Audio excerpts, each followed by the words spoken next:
Yang C, Pak. Oke, 1 bulan setelah satu usaha mulai dijalankan. Satu lagi ada wajib pajak apa? Wajib pajak badan, ya. Kalau perusahaan kapan? 1 bulan setelah didirikan. Akta pendirian. Oke, pendirikan itu setelah ada penandatangan akta pendirian oleh notaris. Oke? Oke. Oke. Cepetan teman-teman, ada yang perlu saya ulang? Ada. Oke, kita lanjut ya. Dalam menjalankan hak dan kewajiban sesuai dengan ketentuan undang-undangan, WP atas suatu warisan yang belum terbagi diwakili oleh pihak ini mengenai kuasa. Seingat saya sih saya nggak ngajarin nih mengenai kuasa nih. Seingat saya. Ya. Atau mungkin saya ngomong di luar konteks, mungkin ngomong gitu ya. Apalagi ini kuasa untuk warisan yang belum terbagi. Tapi ini soalnya teman-teman. Kira-kira yang mana? Ya, sambil googling bisa, sambil googling bisa. Saya lupa deh. Kayaknya saya nggak ngajarin, nggak ngomong tentang kuasa pajak. Ya nggak? Saya ngomong nggak tentang kuasa wajib pajak. Lupa Pak, yang diajarin aja lupa, apalagi yang nggak diajarin gitu ya. Oke lah. Oke, tapi bisa kita tebak-tebak lah nih. Kira-kira yang mana teman-teman? Kira-kira.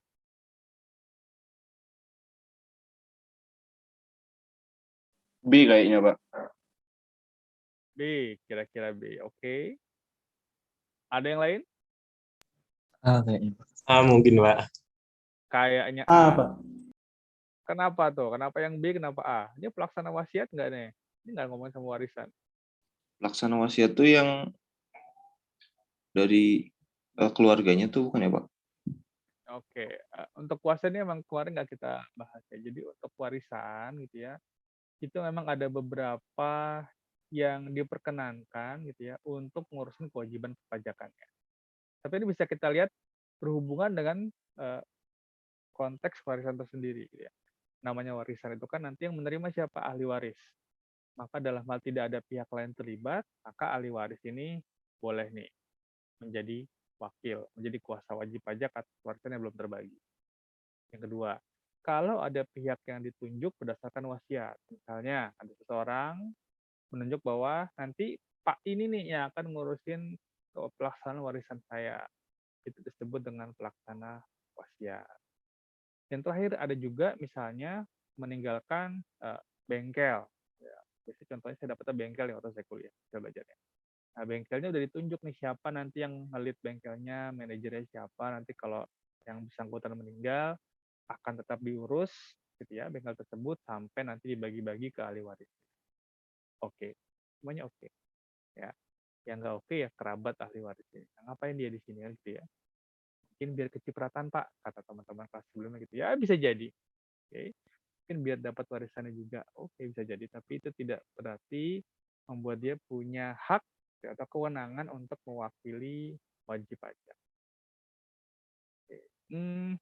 Masih bahas gitu ya. Emang ketika PJJ kayaknya saya nggak pernah ngomongin mengenai kuasa, tapi mungkin mahasiswa saya memang kreatif-kreatif, ya nggak?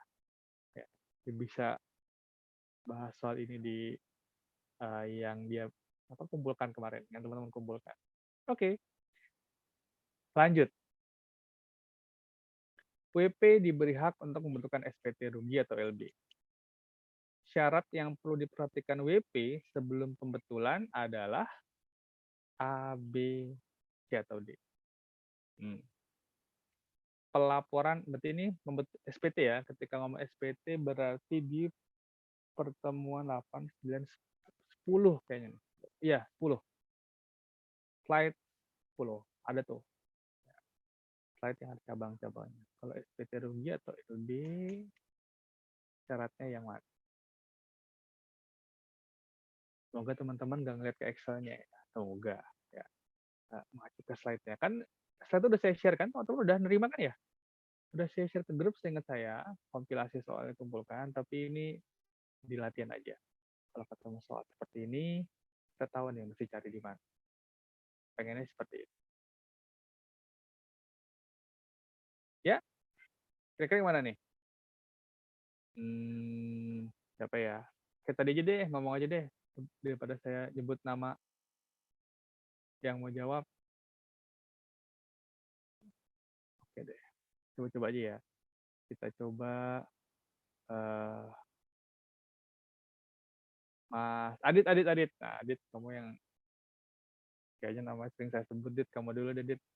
Kira-kira yang mana, Dit?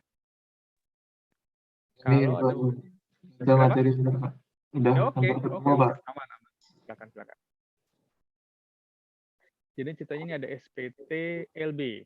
Wajib pajak mau melakukan pembetulan pertama.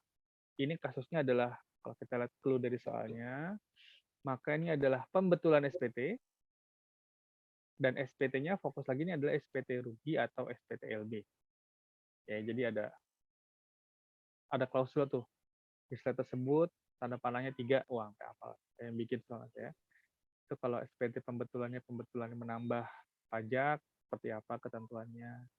Ada SPT yang rugi seperti apa, LB seperti apa.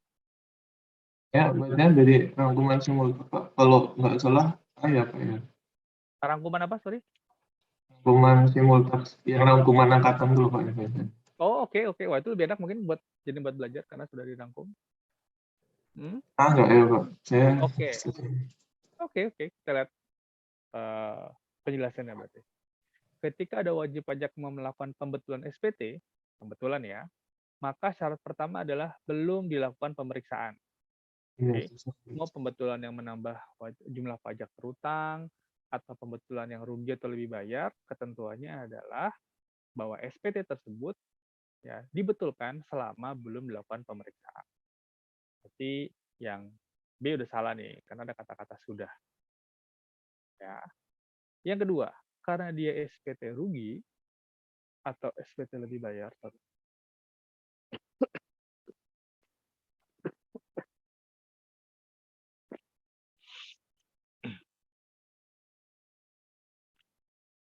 karena dia SPT rugi atau lebih bayar, maka kita balik ke konsep pemeriksaan nih, bahwa kalau ada SPT rugi atau lebih bayar, maka dia nanti harus diperiksa. Ya, pemeriksaan untuk menguji kepatuhan. Makanya kita masih bilang, oh berarti ini DJP akan butuh waktu nih untuk melakukan pemeriksaan. Oke. Sehingga jawabannya adalah nggak mungkin setelah, karena kalau setelah nanti buat apa diperiksa? Oke. Makanya setelah salah semuanya. Oke. Kalau kita bilang 3 bulan sebelum daluarsa, wah nggak cukup tar pemeriksaannya. Bagusnya bikin soal siapa ya? Yang nggak tahu ya. Maksudnya kita bisa menjelaskan masing-masing jawaban A, B, C, D gitu ya. Dan memang yang paling sesuai adalah jawabannya A. Oke. Nah, bikin soal Pak, cari di internet ya bisa jadi. Apa janjian dari simultax Pak ya. Dan soal-soalnya nggak di simultax itu. Ada juga. contohnya sih, Pak. Tapi ini saya baca materi. Oh iya. Oke, nggak masalah kok, nggak masalah. Ya, bagus itu. Kreatif. Ya. Lanjut. Oh, nggak bisa lanjut. Hana. Buatannya Mbak Hana kali. Hana model cilik punya pendapatan. Maka hal yang harus dilakukan dengan pendapatan terkait perpajakan yang mana? Oke. Siapa ya? Kalau ada yang keluar sebelum saya sebut nama.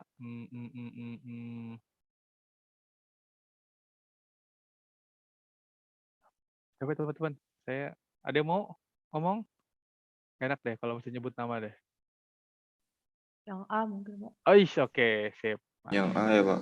Ya, saya nih. Hah, yang A. Kenapa yang A? Gitu deh. Ada di slide, Pak. Jangan bilang ada di Excel, Pak. Jangan ya. Anggap Excel tutup aja dulu, gitu ya. Kompilasi tutup dulu. Yang A. Kenapa kira-kira? Di slide-nya ada yang ngomong gitu, atau mungkin di simultext ada yang menyampaikan. Alasannya apa? Ini kan kasus. Karena? Sorry? Umurnya ya, Pak. Belum dewasa, Pak. Iya, oke. Belum dewasa. Ya, kalau belum dewasa kenapa? Harus di atas 17 tahun ya, Pak. Kalau punya NPWP. Oke, saya dapat maksudnya. Ketika ada anak yang belum dewasa, artinya belum menikah dan belum mencapai dan belum punya KTP gitu ya, 17 tahun atau 18 tahun, maka kewajiban perpajakannya diikutkan dengan orang tuanya, gitu ya. Sesuai dengan konsep bahwa di KUP itu bahwa satu keluarga merupakan satu entitas pajak. Oke, jawaban yang paling tepat adalah A. Oke, lanjut. Kakanwil atas nama Menteri Keuangan permohonan pembukuan dalam bahasa asing. Oke, pembukuan berarti pertemuan ke-9, teman-teman. Ya, oke. Sebenarnya saya awalnya nggak hafal tadi ini ya. Saya ingat cuman secara lengkap. Nah, tapi kemudian karena sudah pernah dibahas di kelas dulu, saya jadi tahu jawabannya apa. Silakan dilihat teman-teman di materi mengenai pembukuan.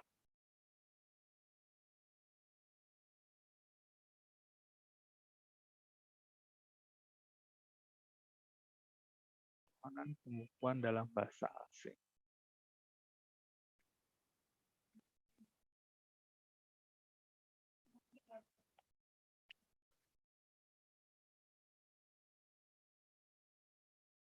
Ya, Yang B, Pak. yang B. Oke ya. Ya, ini hafalan banget nih sebenarnya ya. Prosedural. Ya, jadi mesti ngelihat di ada nggak di slide saya? Saya aja nggak yakin di slide saya ada nih. Ada nggak prosedur permohonan pembukuan dalam bahasa asing? Saya aja lupa. Ya, karena ini sifatnya prosedur. Ada di slide saya? Atau tadi lihat di simultext saja? Di simultext ada prosedurnya? Apa tebak-tebakan? Ada, Di Pak. simultext. Oh, di simultext ada. Oke, sip. Lanjut. Kondisi di bawah ini yang mengharuskan istri atau wanita yang sudah menikah wajib memiliki NPWP sendiri. Kecuali yang mana?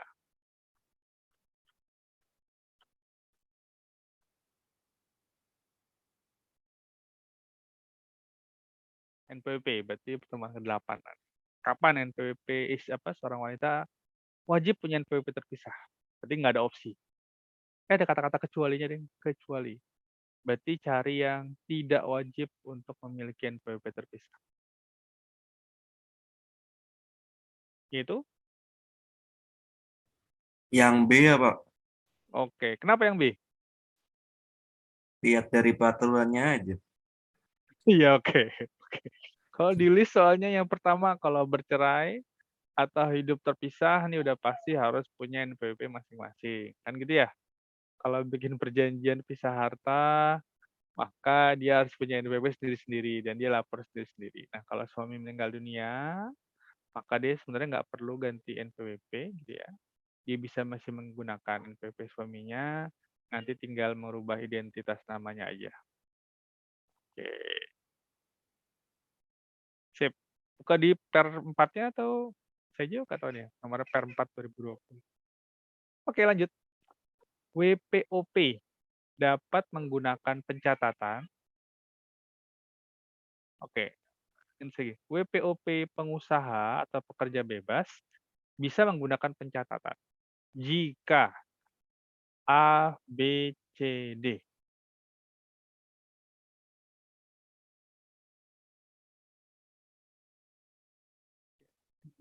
Konsep.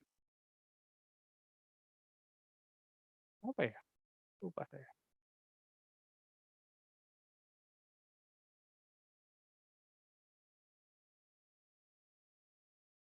Oke. Apa ya?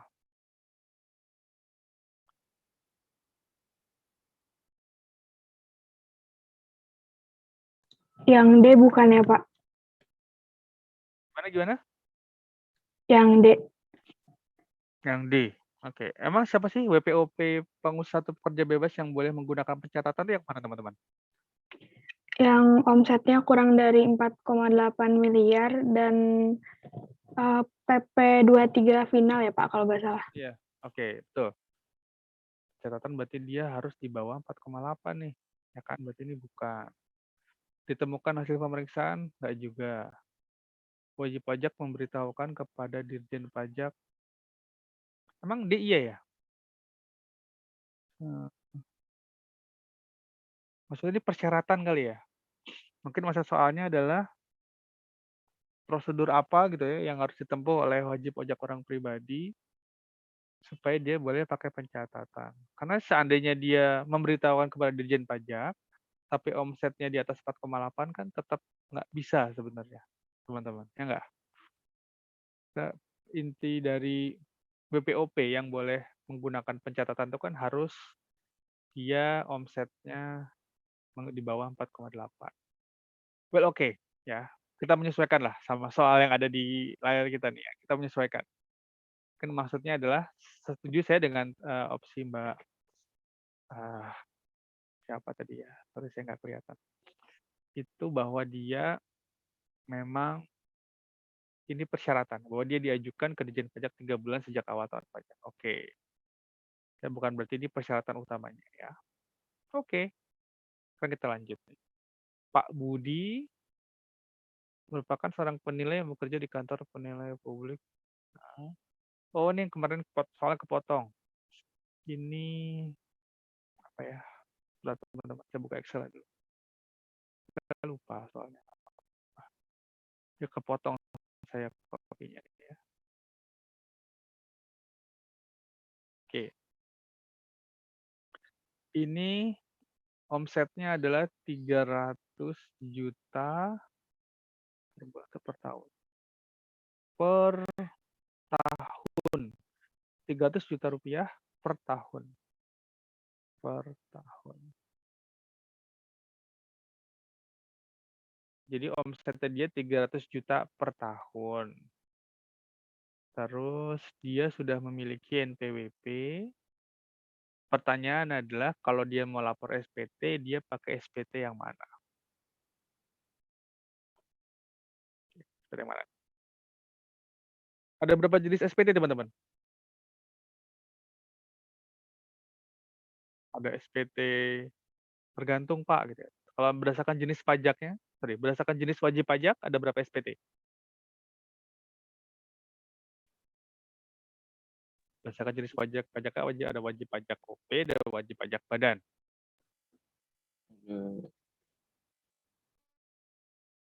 Ada 2. Gitu ya. Untuk wajib pajak OP itu pakai SPT 1770. Ini 1770 ini semuanya untuk wajib pajak orang pribadi. Sedangkan 1771 itu untuk wajib pajak badan. Oke.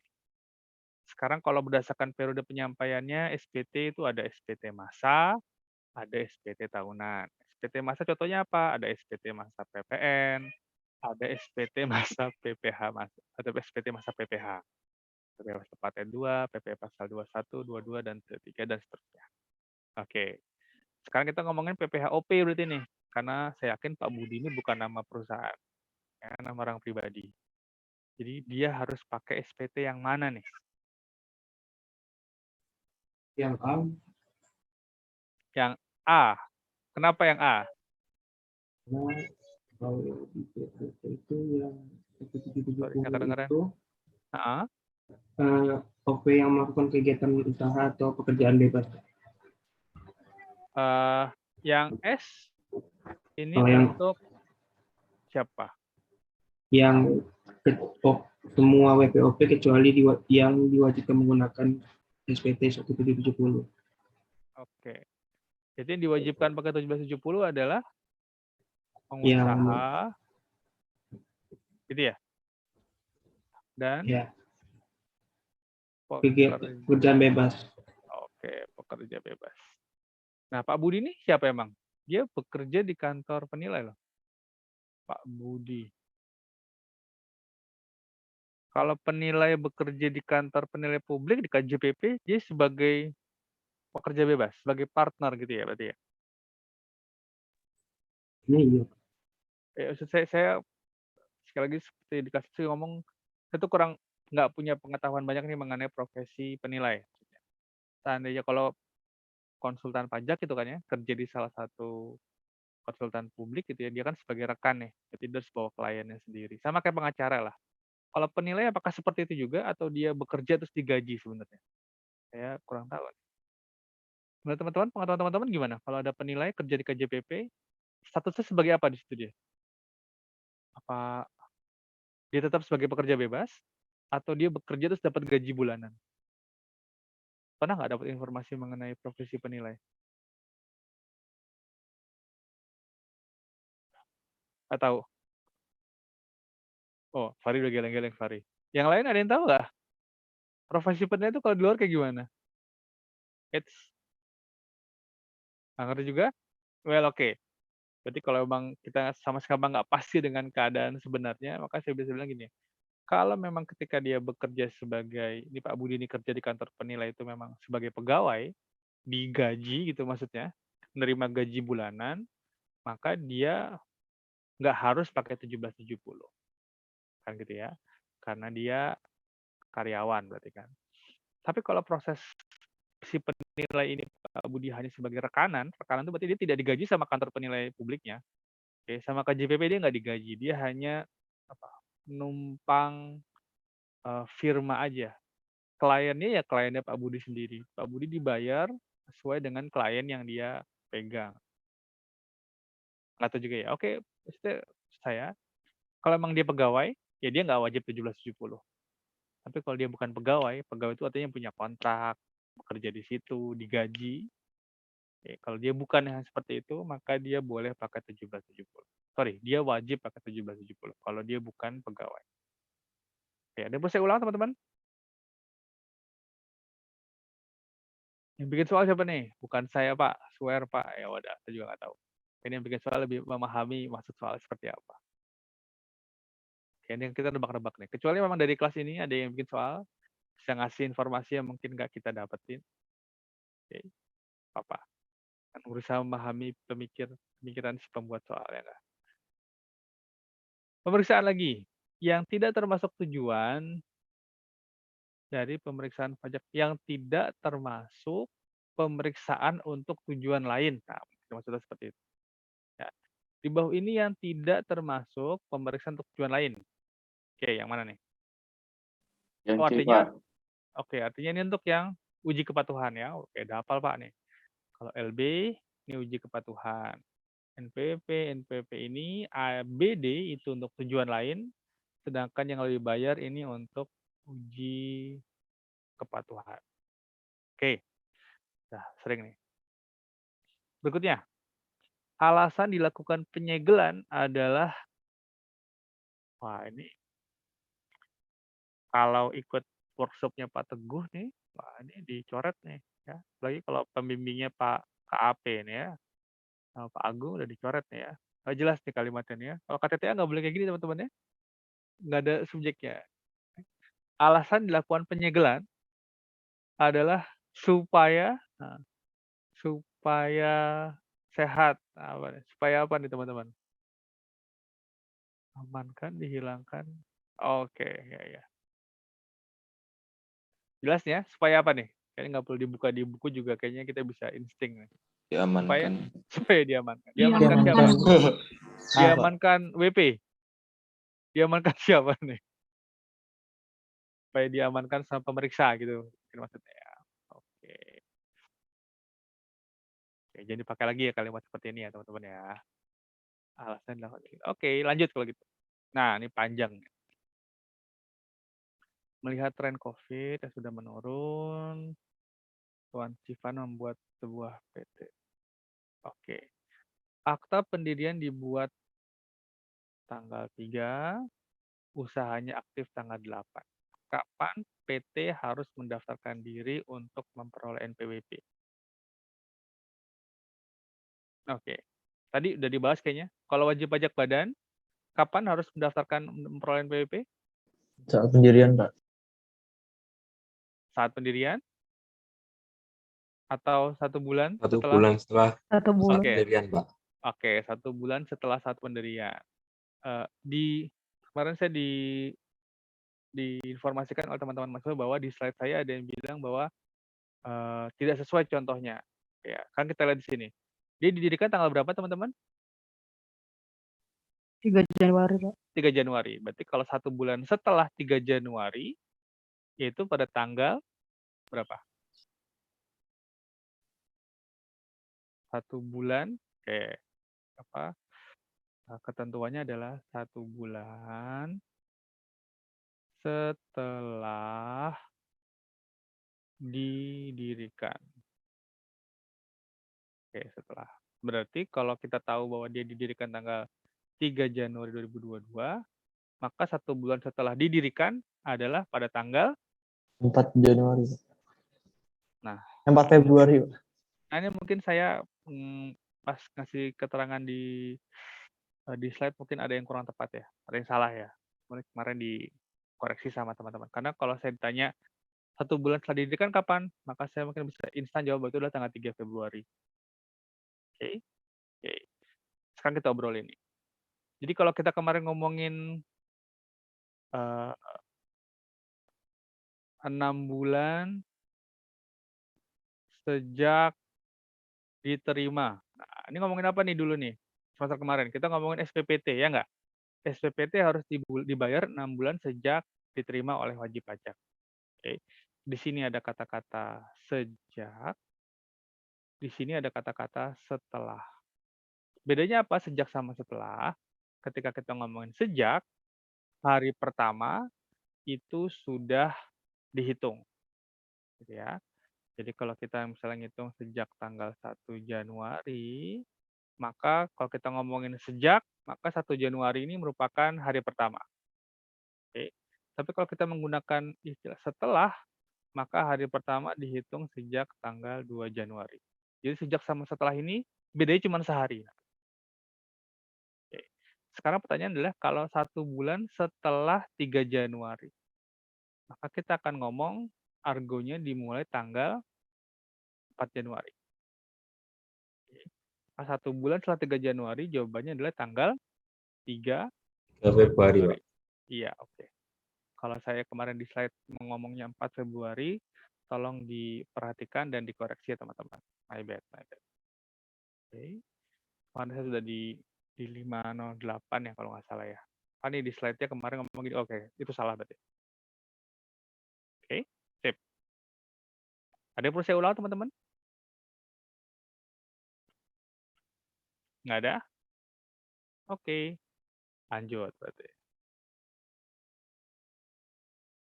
Berikut ini yang merupakan hak yang hanya dimiliki wajib pajak yang diperiksa dalam rangka menguji kepatuhan.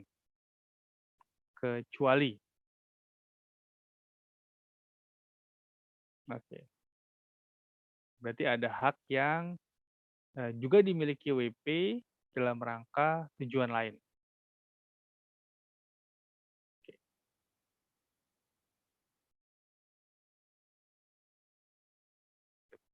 Bagus soal. Yang mana nih?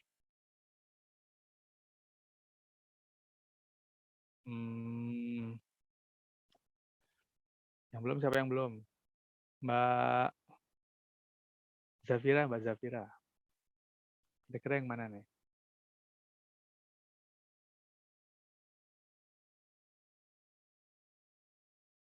Hak yang hanya dimiliki WP ketika diperiksa, tapi pemeriksaannya dalam rangka menguji kepatuhan.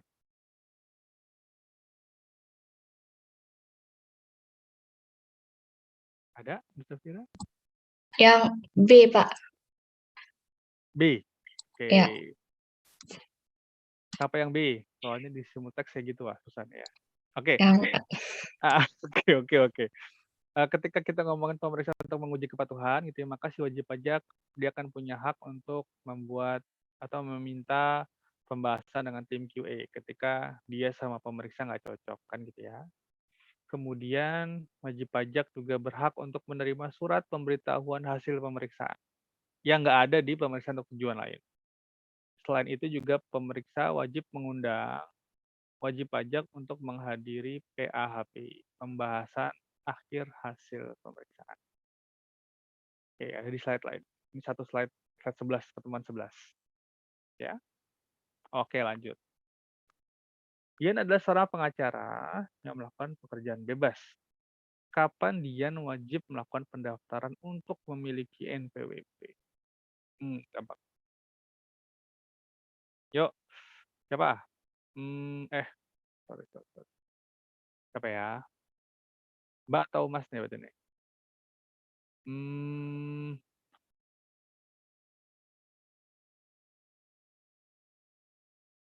nungguin ya, nungguin dipanggil ya. Saya aja bingung nih mau manggil siapa nih. Iksan deh, Iksan. Rumahnya bagus banget, San. Yang D, Pak. Kenapa? Yang D. Yang D, oke, yang D. Karena kalau untuk WPOP gitu ya, kalau karyawan itu akhir bulan berikutnya, ya. Kalau WPOP pekerja bebas, dalam hari ini Dian adalah pekerja bebas, maka dia 1 bulan setelah usaha mulai dijalankan, ya. D. Oke, makasih. Lanjut. Beberapa hal yang masuk di dana terkait pembukuan, kecuali A, B, C, D. Oke.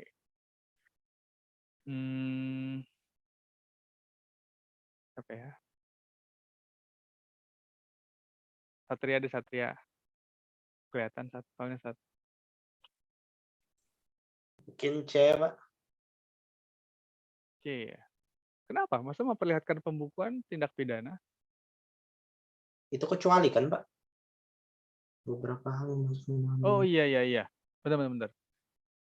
Kecuali memperlihatkan pembukuan.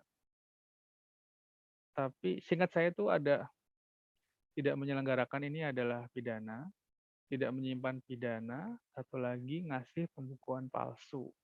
Coba cek deh di slide, ada nggak ya? Seingat saya Pak, jawabannya, mencoret-coret. Pak. Kenapa? Jawabannya A, ada di slide 9, slide 23. Oke. Maksudnya memperlihatkan pembukuan, tapi yang saya bingung Memperlihatkan kena sanksi, Pak. memperlihatkan pembukuan. Ya, memperlihatkan pembukuan, pencatatan atau dokumen lain yang palsu atau dipalsukan. Nah, Mungkin memperlihatkan kurang. pembukuan palsu. Iya. Ya enggak? Memperlihatkan pembukuan palsu, iya. Dia ngasih ke pemeriksanya pembukuan palsu. Itu jadi tindak pidana tuh. Tapi kalau memperlihatkan pembukuan, menurut saya jadi bukan tindak pidana nih. Ya kan? Kalau diminta kasih pembukuan ya harusnya itu udah kewajiban wajib pajak, ya enggak? Iya. Maksudnya antara Oji sama si Satria bener lah dua-duanya menurut saya. Iya. Kecuali C-nya ada ujungnya nih, memperlihatkan pembukuan bla bla bla palsu gitu kan ya. Atau memperlihatkan pembukuan palsu menurut saya udah tidak tindak pidana tuh. Soalnya di pasal 39 tuh nggak ada yang kalimat mencoret-coret. Betul. Tapi di pasal 39 juga tidak ngomong kan memperlihatkan pembukuan jadi tindak pidana kan? Ya nggak, Bro? Cuma yang palsu gitu. Di akhirnya Iya, ada kalimat palsu. Oke, tapi penting tuh satu kata itu penting tuh ya. Karena memperlihatkan pembukuan itu merupakan bagian dari kewajiban wajib pajak nih ketika dia mau diperiksa. Oke, sip. Semoga saya nggak membingungkan kayak gini. Lanjut. Yang bukan merupakan hak dari wajib pajak yang berhubungkan dengan penyampaian SPT. Yang bukan merupakan hak dari wajib pajak. Nah, ini juga agak aneh. Yang mana nih? Yang bukan hak wajib pajak. Pertemuan berapa nih? 10 berarti ya? Slide 10. Yang D ya, Pak. Nah, kenapa pada jawab yang D ya? Di kelas 1 juga pada jawab yang D. Soalnya kan sebaiknya kan wajib pajak menyampaikan SPT tepat waktu kayak kewajibannya gitu, Pak. Bukan haknya tapi. Iya, Pak. Kalau haknya itu kayak Kewajiban, gimana? Pak. Ya kayak lebih mirip ke kewajiban sih menurut saya, Pak. Oke. Ya, masuk akal sih. Berarti ini sebenarnya meskipun wajib pajak ya boleh-boleh aja gitu kan menyampaikan SPT tepat waktu, tapi mungkin secara istilah ini lebih tepat ke kewajiban. Gitu ya teman-teman ya argumennya ya. Oke. Bisa diterima lah. Kalau ini jelas-jelas hak nih ya. Wajib pajak itu boleh pembetulan, boleh mengungkapkan ketidakbenaran, boleh memperpanjang. Sebagaimana kita bahas di pertemuan ke-10 juga kita bahas nih. Ya. Sementara itu penyampaian SPT tepat waktu, meskipun wajib pajak juga berhak untuk menyampaikan SPT tepat waktu. Kita nggak bisa bilang bahwa wajib pajak tidak berhak untuk menyampaikan SPT tepat waktu. Oke. Tapi mungkin lebih tepat istilahnya kalau kita hubungkan dengan kewajiban. Oke deh. Oke deh, yang penting udah dapat ya lesson learn-nya ya. Setelah memperoleh NPWP, wajib pajak wajib melakukan pembukuan atau pencatatan. Pembukuan wajib digunakan oleh oleh wajib pajak di bawah ini, kecuali berarti wajib pajak mana yang tidak wajib pembukuan? Jawabannya gitu ya. Oke. Memang wajib pajak mana sih teman-teman yang wajib pembukuan? Sebelum kita bisa jawab yang A, B, C, D. Siapa yang wajib melakukan pembukuan? WP badan dan OP pekerja bebas dan pengusaha, Pak. Yang? Ada ketentuannya lagi nggak? Ada tambahan? Oke. Sekarang itu klausul itu tidak sepenuhnya salah. Gitu ya. Wajib pajak badan itu wajib pembukuan. Benar. WPOP pekerja bebas dan WPOP pengusaha itu juga wajib pembukuan. Ya. Tapi ada yang nggak wajib loh, WPOP pekerja bebas sama kegiatan usaha. Ya nggak? Yaitu yang? Omsetnya di bawah 4,8. Oke, berarti ini sama omset. Berarti ini 4,8 M. Karena kayaknya diarahkan untuk menjawab yang A, kan gitu ya? Diarahkan gitu kan? Nah, tapi WPOP ini wajib juga pembukuan. WPOP yang mana yang wajib pembukuan? Ya WPOP pengusaha atau WP pekerja bebas yang omsetnya di atas 4,8. Oke. Jadi kalau mau lebih tepat lagi, kita bisa bilang yang mana nih? Yaitu WPOP karyawan. Kan gitu ya. Atau kalau bahasa di undang-undang wajib pajak orang pribadi yang tidak melakukan kegiatan usaha dan tidak melakukan pekerjaan bebas. Itu dia tuh yang tidak wajib pembukuan. Oke ya. Oke. Kita lanjut. Wah, ini udah pakai undang-undang cipta kerja nih. Sanksi administrasi bagi WP yang tidak membuat SPT, yang tidak menyampaikan SPT dan tidak membuat pembukuan, tapi dalam hal PPNBM. Oke, pasal berapa teman-teman nih? Kalau tidak menyampaikan SPT, kita udah ngomongin pasal-pasal yang mana kan ya? Ada pasal 13 ayat 2, ada pasal 13 ayat 3, ada pasal 8, ada pasal 9. Kita udah berkenalan dengan beberapa pasal tersebut yang di tabel itu. Ya enggak? Kira-kira pasal berapa teman-teman nih?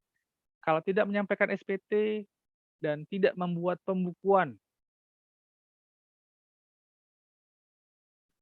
Kalau diperiksa ini pemeriksaan normal atau nggak normal, teman-teman? Kalau tidak membuat pembukuan atau tidak menyampaikan SPT. Lupa. Kemarin kan kita ngomong tuh ada pemeriksaan yang normal, pakai pasal yang mana. Kalau pemeriksaan yang tidak normal, tanda kutip, maka dia menggunakan menggunakan pasal yang mana. Ya oke lah, jawabannya apalah? Jawabannya mana? Ada di slide. Ini di di pertemuan 11 ada, pertemuan 10 ada. Tabelnya saya sampaikan, ingat saya.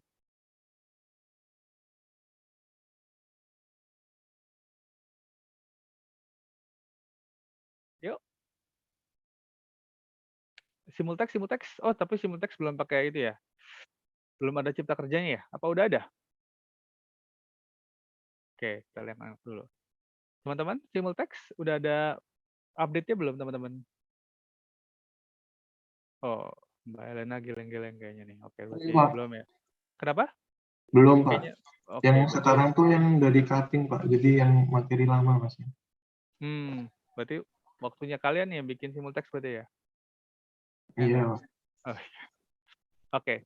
Kalau kita ngomongin tidak menyampaikan SPT atau tidak membuat pembukuan gitu ya. Makanya diatur di pasal 13 ayat 3 nih sebenarnya nih teman-teman. Ya, atau barengan sama pengaturan 13 ayat 3. Tapi dalam hal ini kita ngomongin PPN atau PPNBM, ada di tabel tersebut gitu ya kan ada tuh tidak menyampaikan SPT, tidak memotong atau kurang bayar. Cari yang ada tulisannya PPN sama PPNBM. Nah, ini maksudnya ngajari nanti open book-nya mesti ngeliat di mana gitu. Seingat saya 75%. Coba tolong dilihatin deh di slide-nya deh. Saya Iya juga Pak, B nggak Pak. hafal. Ya, seingat saya, ya, dalam hal PPN atau PPNBM, itu sekarang jadi 75%. Kelihatan Ji ya? Di slide ada kan Ji ya? Ada tabelnya gitu kan? Nanti di bagian. Jadi teman nggak usah buka Undang-Undang Cipta Kerjanya, cukup lihat di slide-nya aja sudah ada di situ. Oke, slide semoga lebih bersahabat lah dibanding slide saya di tahun-tahun sebelum. Oke. Yang bukan merupakan kriteria SPT dianggap tidak disampaikan. Oke, yang mana?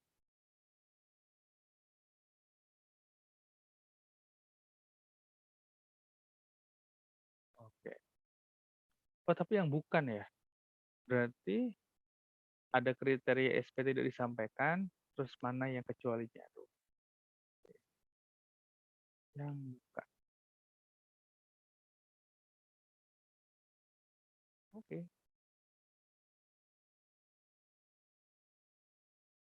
Gampang nih. Kelihatan.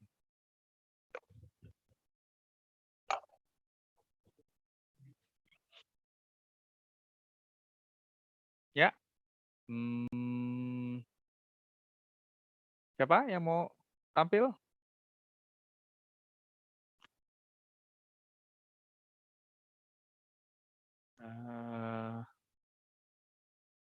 Fakir.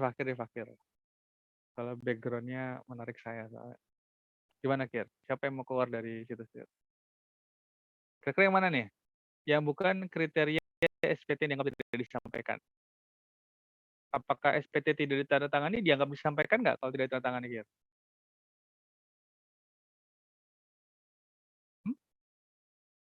Bro? Ya, Pak. Ya, kalau SPT tidak ditandatangani, dianggap disampaikan atau tidak? Tidak, Pak. Tidak, oke. Kalau SPT yang D nih, SPT LB disampaikan 3 tahun sesudah berakhirnya masa pajak. Artinya dia SPT LB nih. Kalau SPT LB harus diapain dulu? Sesuai dengan pembahasan kita tadi. Kalau ada SPT LB, maka dia masuk kategori yang harus diperiksa. Kan gitu ya? Periksa untuk menguji kepatuhan. Oke. Dianggap disampaikan atau enggak nih? Kalau disampaikan setelah 3 tahun. Artinya mepet-mepet sama daluarsa penetapan 5 tahun.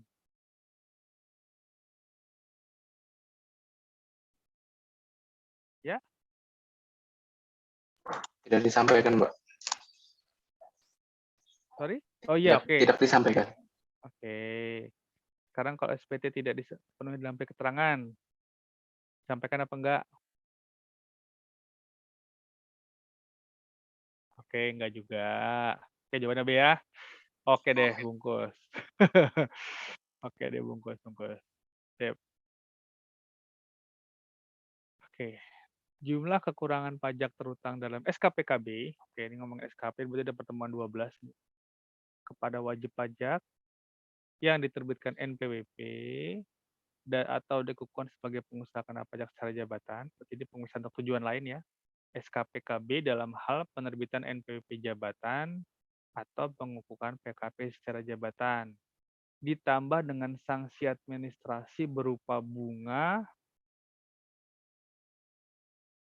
Wah. Yang mana nih? Nah, ini kayaknya di simultext kayaknya nggak ada nih. Oke. Siapa nih yang mau keluar nih? Ini kita ngomongin mengenai SKPKB, cuman mungkin jawabannya lebih cocok ada di slide pendaftaran kayaknya wajib pajak. Ya, meskipun ini mensintesakan dari apa yang diceritakan selama pertemuan 8 sampai pertemuan 12. Kalau ada penerbitan NPWP secara jabatan, ya diperiksa, terbitin SKPKB. Sanksi administrasi berupa bunga apa, teman-teman? Yang mana nih, kira-kira? B ya, Pak. Yang B Kenapa? bukan? B, Pak. B? Yang mana? B atau D? B, Pak. Bravo apa Delta? Bravo, Pak, bravo. Bravo. Kenapa emang? Kalau di slide ini sesuai pasal 2 ayat 4A. Sorry, di slide saya Kalau di slide sesuai pasal 2 ayat 4A, Pak. pasal 2 ayat 4A. Ngomongin apa ya pasal 2 ayat 4A ya? Saya aja nggak hafal nih. Disebutin di slide itu 2% per bulan, paling lama 24 bulan. Pak, disebutin, Pak, sesuai sanksi UU KUP kalau tulisan di tabel. Oke. Terus sanksi KUP selama ini kita ngomong gimana nih kalau di sanksi? Kita kan mungkin di pertemuan pertama kita belum ngomongin sanksi. Tapi pertemuan 8, 9, 10, 11, 12 sampai kemarin kita udah beberapa kali ngomongin sanksi. Ya nggak? Kita udah beberapa kali ngomongin sanksi. Apakah kita pernah pakai yang 2% per bulan, teman-teman? Pernah nggak? Ini ada nih di slide 12 dengan saya ketika kita ngomongin mengenai pengukuhan NPWP secara jabatan. Oke, berdasarkan Undang-Undang Cipta Kerja, teman-teman, saya sudah saya bahas ini di mulai pertemuan 9 sampai pertemuan ke-12 kemarin bahwa dengan berlakunya Undang-Undang Cipta Kerja dan Undang-Undang HPP, maka sanksi tidak lagi mengikuti di Undang-Undang KUP yang lama. Jadi kita nggak pernah kan ngitung 2% dikali berapa bulan, ya nggak? Kita selalu menggunakan tarif KMK. Ya nggak? Kemarin ada tabel, kita kalau ngitung sanksi selama ini gimana teman-teman? Ada yang masih ingat nggak ya kalau kita sudah ngitung saya ketika saya ngasih contoh mengenai penghitungan sanksi. Hitungnya gimana tuh? Kan persen dikali bulan dikali berapa rupiah. Kan gitu ya pasti ya? Oke. Bulannya ini adalah bulan mulai bisa jadi dari mulai jatuh tempo sampai pembayaran. Dari keterlambatan sampai penerbitan SKP. Ini adalah pokok pajaknya. Ketika ngomongin tarif, kita akan selalu mengacu kepada tabel. Kan gitu ya? Tabel, kita nih bilang nih tarif yang mana nih? Ini adalah tarif yang ditetapkan oleh keputusan Menteri Keuangan. Lupa? Lupa, Eri? Enggak, Pak. Oh, oke. Senang saya jawabannya, tegas. Oke, jadi kita tidak lagi menggunakan yang ada di Undang-Undang KUP. Gitu ya, teman-teman ya. Oke. Ada yang perlu saya ulang? Nggak ada? Oke. Udah capek soal latihan soalnya? Cukup? Oke, kalau kayaknya udah nggak ada jawaban, mungkin udah saya terlalu memaksakan ya. Oke, kalau kita stop dulu sampai sini. Kita masih ada beberapa, tapi kayaknya nggak perlu saya share karena ini semua ada di Excel, teman-teman. Excel udah diterima kan di grup? Ya, sudah saya kirimkan kan kompilasi soalnya? Sudah, Pak. Oke, Sudah, Pak. teman-teman. Jadi ini persis saya nggak ngerubah kata-katanya, saya hanya copy paste dari soal-soal yang sudah teman-teman siapkan. Ini saya tampilkan di tayangan, jadi saya rasa saya nggak perlu share PowerPoint-nya. Nggak ada yang berubah sedikit pun. Saya berani mengatakan nggak bohong, saya nggak saya tambah-tambahin kata-kata lain. Jadi cuma buat evaluasi teman-teman aja. Oke, kalau saat nanti ketemu soal ini, bisa ngeliat di slide ya. Oh, pemeriksaan di slide 11. Atau mungkin pemeriksaan di simultext halaman berapa. Oke, tahu mesti kontrol file-nya gimana.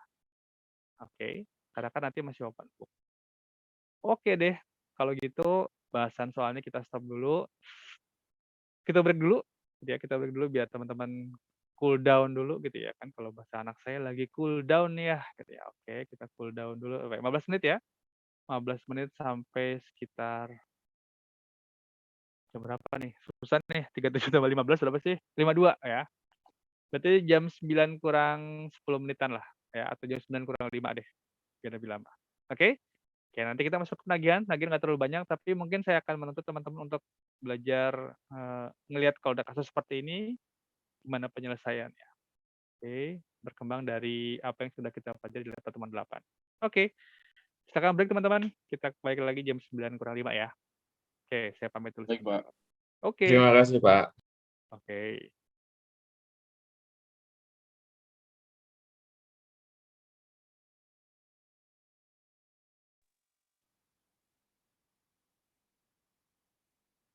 Oke, kita Lanjutin pembahasan kita, sekarang masuk ke materi di RPS 13 ya teman-teman ya. Oke, kita ngomongin mengenai penilaian. Penilaian, penagihan. Sampai penilaian ya. Penagihan pajak maksudnya ya. Oke.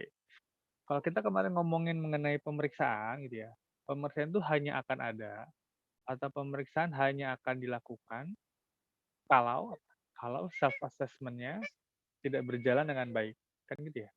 Ini ada self assessment. Oke, self assessment. Itu mulai dari pendaftaran, kemudian wajib pajak melakukan pembukuan, pelaporan. Kalau semua tersebut sudah dilakukan dengan baik, maka tidak perlu ada pemeriksaan. Kan kemarin saya ngomong gitu ya. Oke.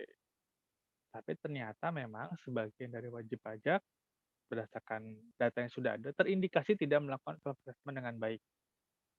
Sehingga harus diperiksa. Setelah diperiksa, nanti output-nya adalah apa? Ketetapan. Oke? Ya, ketetapan. Kalau asesmen sudah baik, maka nanti wajib pajak melakukan pembayaran. Ketetapan pun nanti wajib pajak bayar juga. Oke. Meskipun ada pemeriksaan, kalau setelah diterbitkan ketetapan terus wajib pajak yang bayar, itu pun siklusnya selesai juga. Oke. Pajak, patuh, bayar. Ini cara yang pertama, skema pertama. Skema kedua, wajib pajak terindikasi tidak patuh, diperiksa, dikeluarkan ketetapan, kemudian wajib pajak bayar. Skema kedua. Nggak masalah juga. Bukan nggak masalah ya. Siklusnya selesai. Tapi bagaimana jika wajib pajak tidak bayar-bayar? Nah, kalau wajib pajak nggak bayar-bayar, setelah dilakukan ketetapan, tentu saja kita udah masuk ke ranah nomor 2, gitu ya. Kalau nomor 1, ya wajib pajak harus langsung selesai. Ya. Kalau wajib pajak nggak bayar-bayar, nanti ya ditagih. Ya. Sebagaimana kalau teman-teman ngelihat debt collector di lampu merah, kan gitu ya. Itu ngapain tugasnya? Dia adalah penagihan. Itu ada bagian dari penagihan mereka.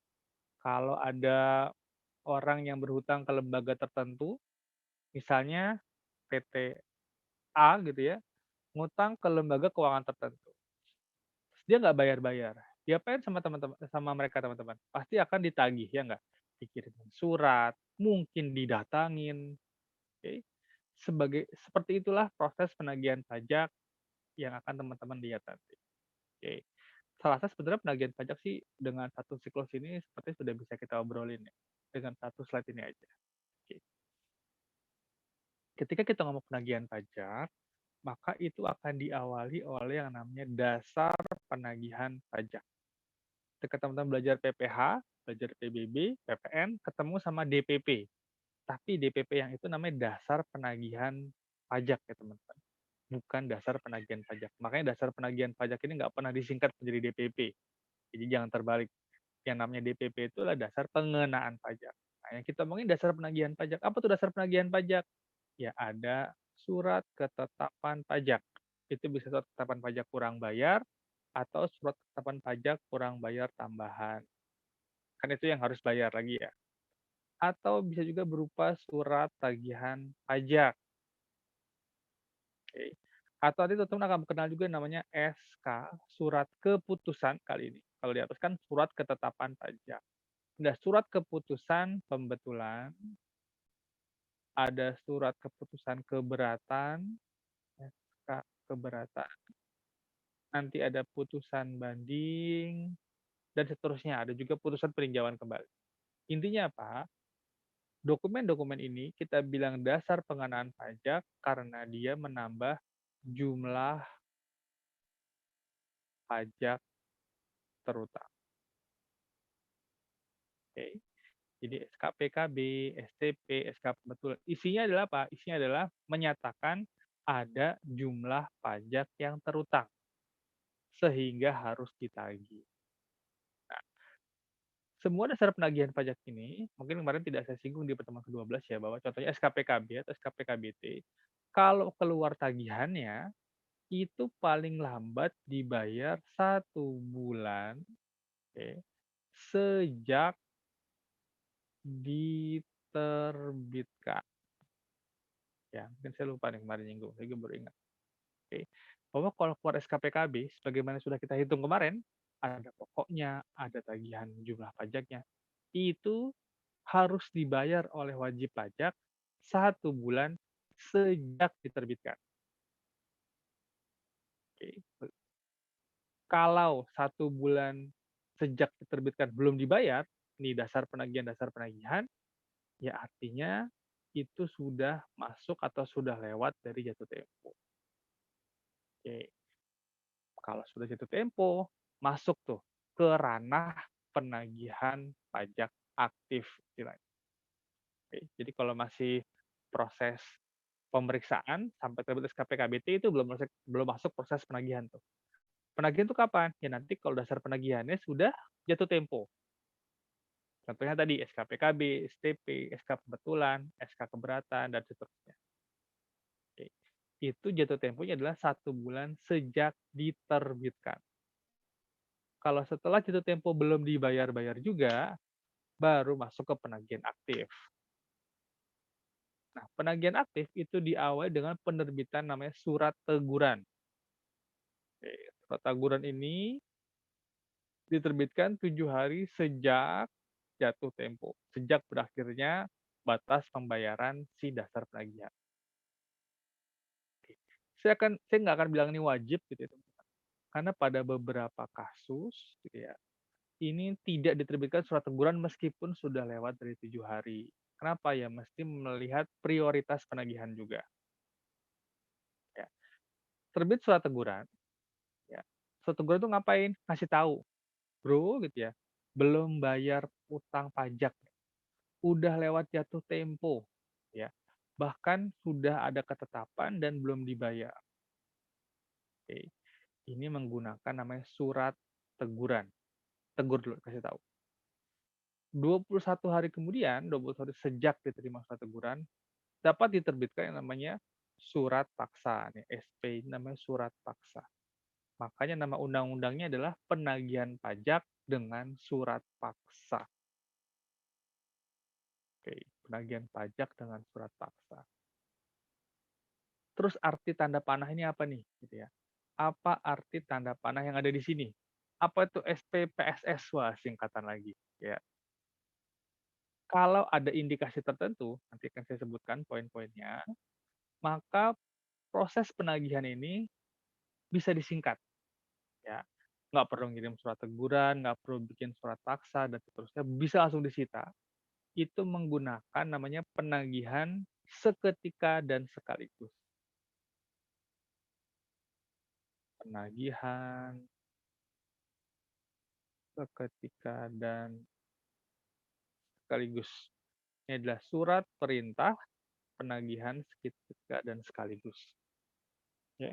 Jadi kalau tiba-tiba keluar SKPKB, ya, terus ada indikasi tertentu, maka bisa langsung terbit penagihan seketika dan sekaligus.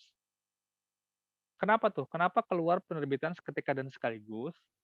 Satu, kita bisa lihat, oh wajib pajak itu berencana kabur dari Indonesia. Oke, tiba-tiba dapat informasi dia sudah beli tiket, sudah menyiapkan paspor, visa, dan seterusnya, pengen kabur dari Indonesia.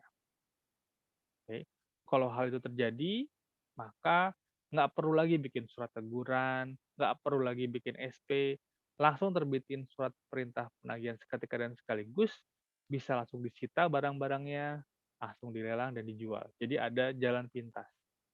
Itu yang pertama, kalau wajib pajak ada indikasi mau kabur ke luar negeri.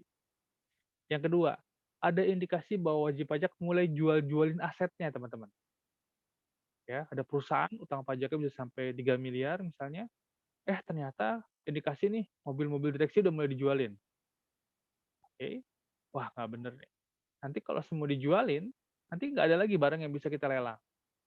Oke. Untuk mencegah hal tersebut, kalau sudah ada tanda-tanda bahwa mereka mengalihkan asetnya, ya, maka sama. Itu bisa langsung masuk ke penagihan seketika dan sekaligus. Oke. Apalagi nih, kalau wajib pajak mau membubarkan dirinya.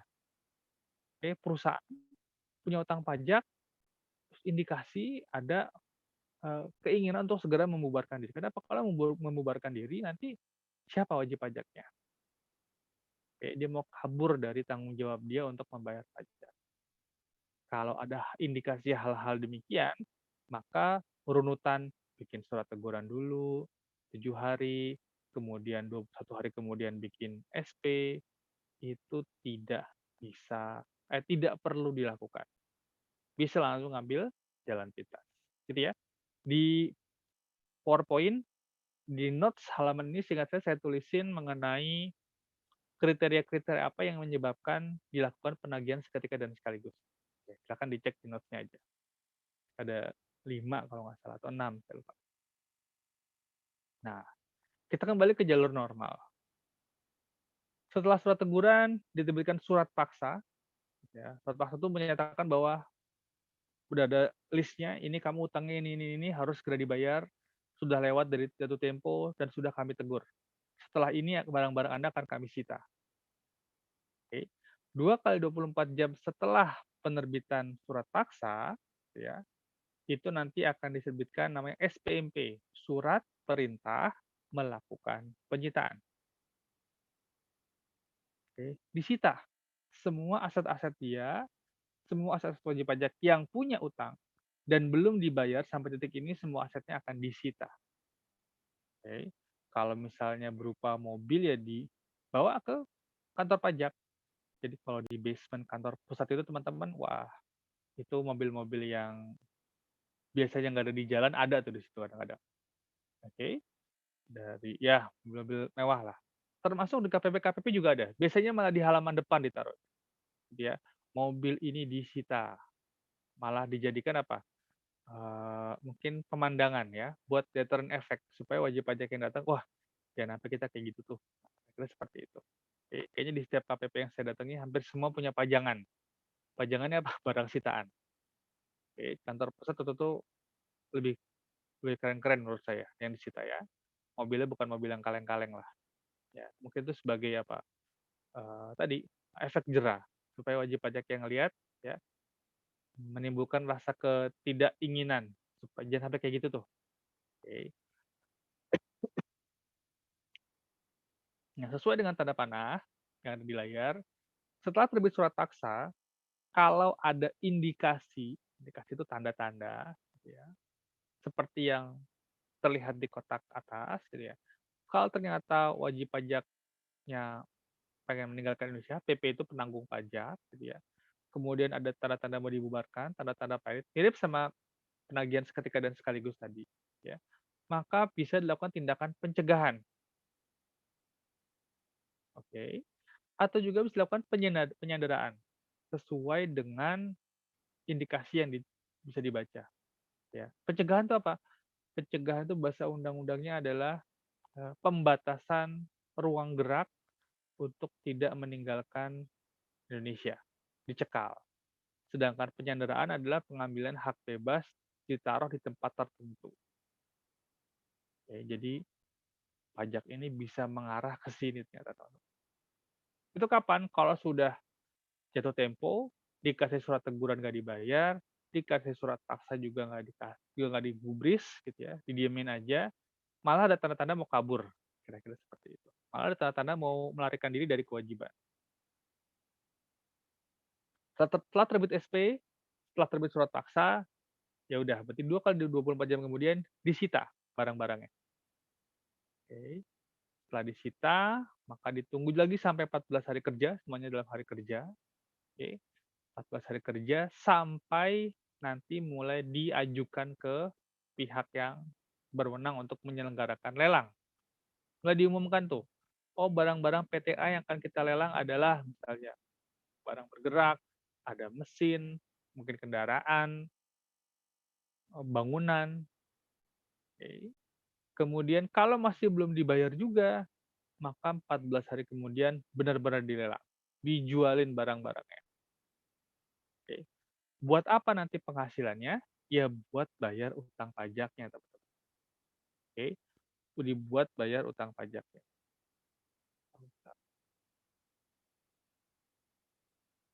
Oke. Terus kalau sisa gimana, Pak? Ya kalau sisa dikembalikan, ya. Misalnya utangnya 1 miliar, mobil dijual satu harganya 1,3 miliar lakunya, misalnya. Ya 3 juta dibalikin ke wajib pajak lah. 1 miliar itu buat bayar biaya lelang, biaya kurator.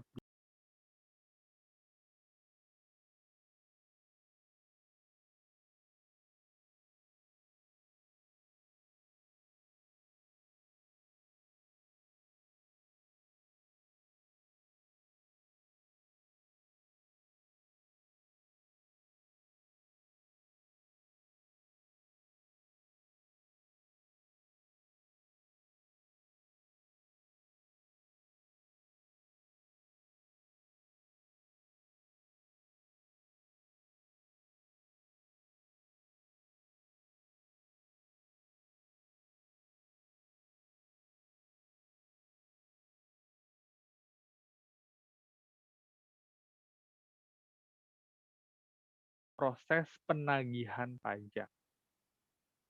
Oke, tagihan pajak. Sampai sini ada yang mau ditanya dulu teman-teman? Mengenai proses sita dan lelang. Oke, lihat dulu. Ada siapa aja. Pak, ini Oh iya, oke. sejak semuanya, Pak. Jadi 1 bulan sejak dasar penagihan tuh Oke. jatuh tempo terus. Oke. 1 bulan sejak diterbitkan. Kalau surat teguran 7 hari sejak jatuh tempo berakhir. Jadi misalnya jatuh tempo tanggal 9 Agustus gitu ya. Maka mulai 10 Agustus dihitung 7 hari kerja baru terbit surat teguran. Surat teguran diterima, kemudian 21 kemudian 21 hari sejak surat teguran diterima, terbitkan surat paksa. Oke? Kalau itu pertanyaannya. Ya, Mas, siapa yang nanya? Iya, makasih, Pak. Oke, Mas Paul. Oke. Jadi proses penagihan seperti itu. Ya mungkin kebayangnya ya sama kalau kayak ada orang utang di bank gitu kali ya. Nanti ditegur dulu, nanti ditempelin. Kalau kemarin saya baru lihat ada rumah tempelin gitu kan, rumah ini milik bank apa. Mungkin seperti itu prosesnya. Memastikan bahwa utang pajak dilunasi oleh si wajib pajak. Ada yang mau diburu lagi? Oke, lanjut.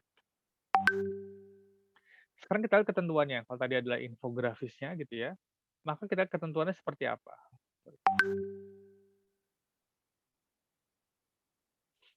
Kita lihat ketentuannya.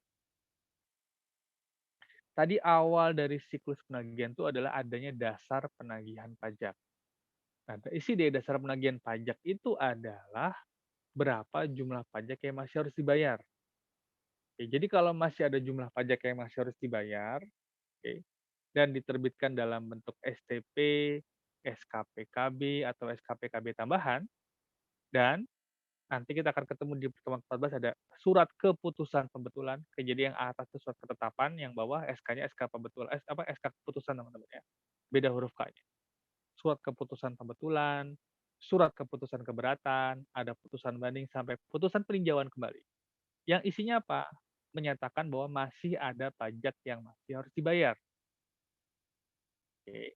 Maka dasar penagihan ini kalau sampai nggak dibayar-bayar sampai jatuh tempo, ditagih dengan surat paksa. Istilahnya adalah penagihan pajak dengan surat paksa. Di mana surat paksa itu adalah semacam surat perintah untuk membayar utang dan biaya penagihan. Ya. Ini definisi apa yang sudah kita bahas tadi. Oke, ilustrasinya. Ini ilustrasi dari pertemuan ke-11 mungkin ya. Saya ambil sama persis.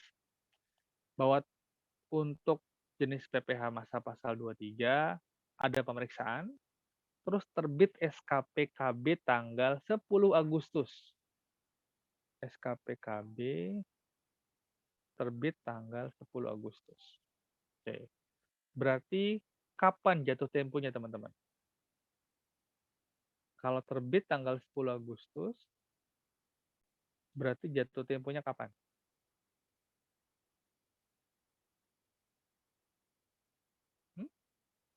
Ketentuannya apa tadi? Ya, Pak? Oke. 7 Ketentuannya hari setelah.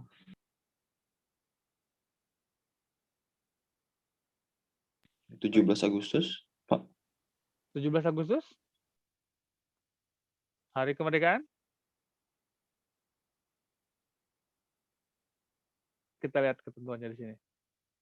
Bahwa SKPKB, SKPKBT itu jatuh temponya adalah, kelihatan nggak ya di atas kecil ini? 1 bulan sejak diterbitkan. Oke? Bukan yang 7 hari ini adalah penerbitan surat teguran. Bener yang tadi berarti. Apa pendapatnya? Jadi kalau SKPKB diterbitkan tanggal 10 Agustus 2021, oke, maka kapan dia harus melunasi SKPKB ini? Yaitu pada tanggal 11 September, Pak.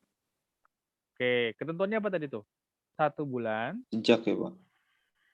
1 sejak bulan sejak. terbit. Oke. Berarti gimana kalau 1 bulan sejak terbit?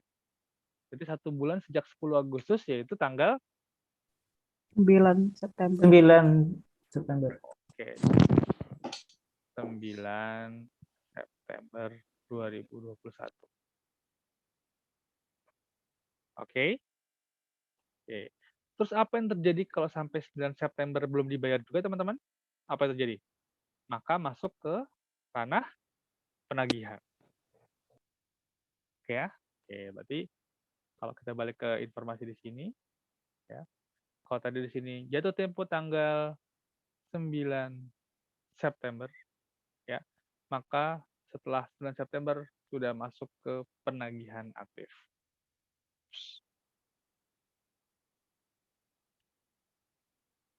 Oke ya. Sip. Kalau ternyata dia bayarnya tanggal 10 September gimana, teman-teman?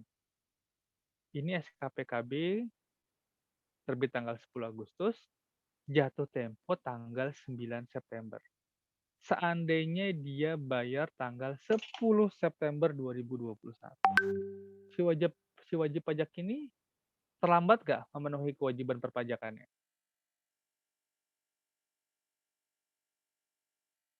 Gimana nih? Belum terbit surat teguran, belum disita, belum dilelang, gitu ya. Tiba-tiba di tengah-tengah siklus ini, oke, dia bayar. Di sini dibayar, bayar. Apa yang terjadi? Apakah tetap dilakukan surat paksa? Apakah tetap disita? Menurut insting, menurut logika teman-teman gimana? Enggak, Pak. Enggak, Pak. Masuk ke surat teguran tuh. Misalnya surat teguran udah diterbitkan deh.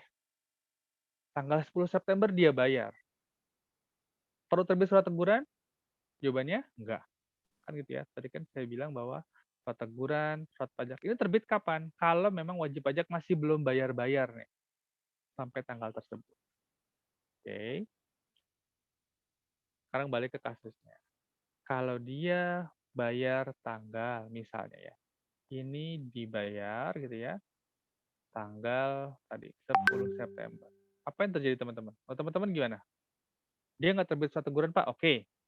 Terus habis itu apa konsekuensinya dia? Sanksi, Pak. Sanksi. Sip. Kenapa dikenakan sanksi? Karena dia terlambat membayar. Kan gitu ya? Sanksi kan ada sanksi atas tidak mengikuti ketentuan, ada sanksi keterlambatan pelaporan, ada sanksi keterlambatan pembayaran. Oke.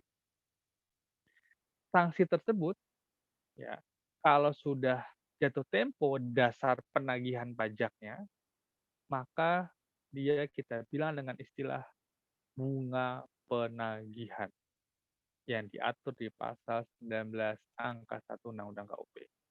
Kata-katanya gini, kalau, saya bacain ya, ini kan bahasa undang-undang nih di paragraf ini. Pusing kan bacanya? Sama, saya juga pusing. Ini udah saya singkat-singkat, tapi saya masih pusing. Ya.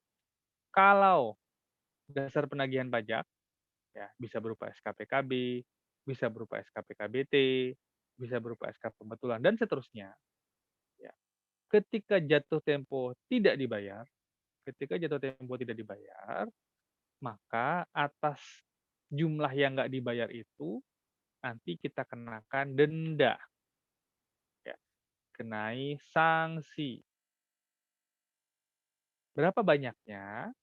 Cara menghitungnya adalah ya persentase, lagi rumusnya gitu tadi. Persentase dikali bulan dikali rupiah. Ya. Persentasenya yang mana?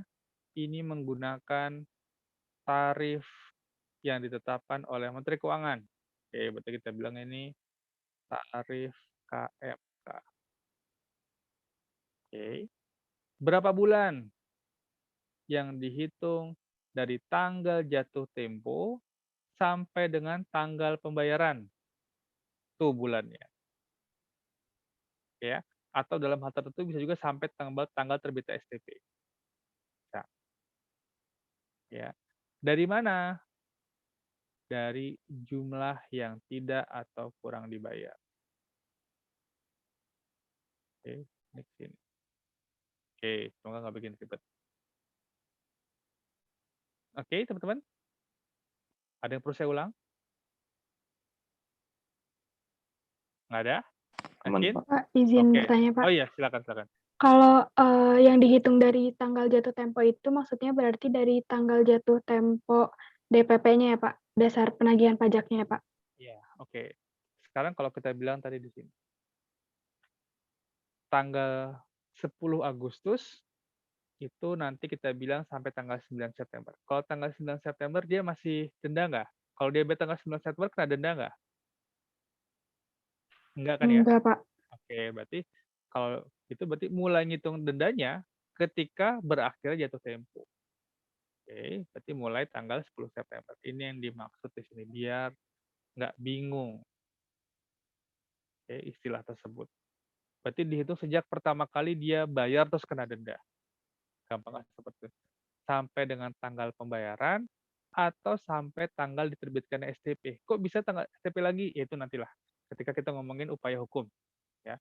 Tapi kalau kita masih ngomong SKPKB atau SKPKBT gitu ya, maka bisa kita bilang sejak dia habis jatuh temponya, habis waktu pembayarannya sampai dengan tanggal pembayaran. Oke.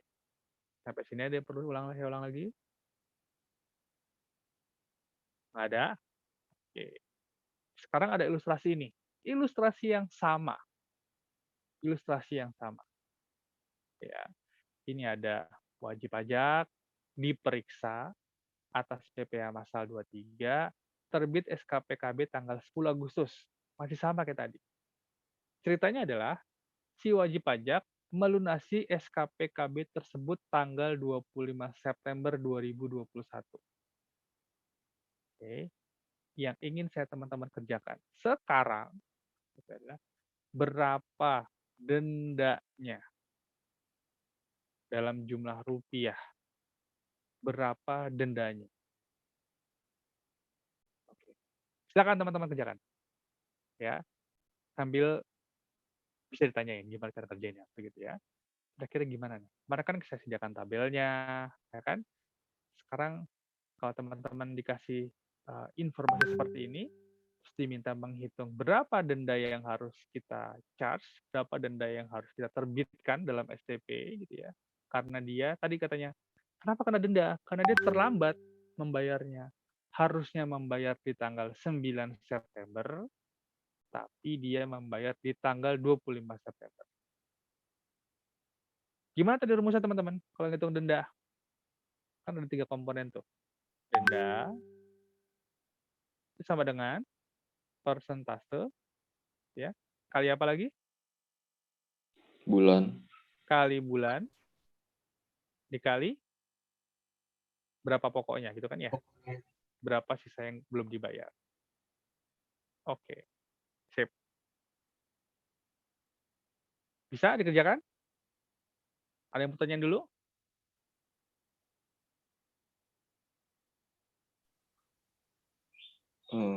Ya. Ulang Pak, coba Pak. Saya kok masih bingung ya Pak.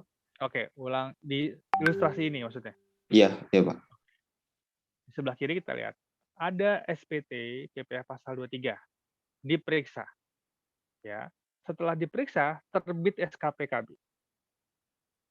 Oke. SKPKB-nya terbit tanggal 10 Agustus 2021 dengan angka sebagaimana yang tulisan berwarna biru.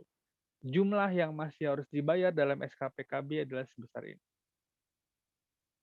Oke.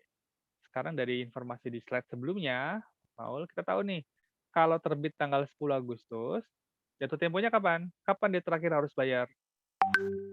Itu tanggal 9 September. Sip, cocok. 9 September 21 adalah tanggal terakhir dia harus bayar. Tapi ternyata wajib pajak baru melunasi per tanggal 25 September. Kena denda nggak? Tadi katanya kena denda, Pak. Kenapa? Karena terlambat bayar. Oke, sekarang yang tanya adalah berapa denda yang harus kita selaku fiskus misalnya kenakan terhadap wajib pajak ini? Karena wajib pajak terlambat bayar. Oke, cara jawabnya gimana? Lihat bulannya dulu deh. Berapa bulan dia terlambat? 1, Pak. 1, Pak. 1 bulan. Dari tanggal berapa sampai tanggal berapa nih hitungnya? 10 September sampai 25 September. Oke. Berarti kita udah tahu nih bahwa kita akan ngitung ini dikalikan dengan 1 bulan. Oke, pertanyaan berikutnya. Kita pakai tarif yang mana, teman-teman?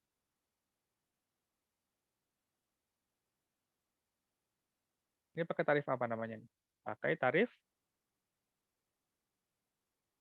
KMK kan gitu ya? Oke. Tarif KMK yang bulan apa? September, Pak. September tahun? 2021. Oke, udah dapat KMK September 2021, teman-teman? Googling, handphonenya dipakai. Cari. Kita tahu dari mana nih, tarif KMK September 2021. Googling aja kata-kata persis. Tarif KMK September 2021 atau tarif pajak KMK September 2021. Ketemu tuh.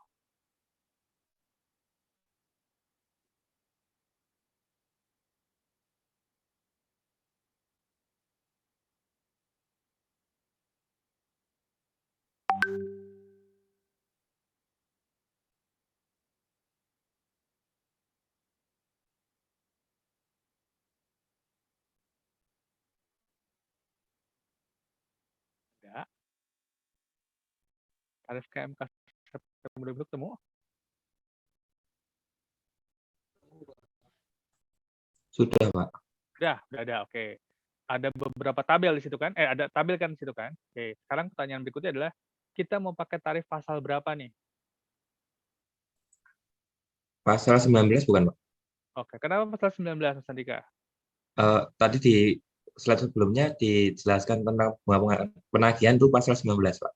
Cocok, pasal 19. Berarti kita pakai yang angka paling atas, yang kolom nomor 1.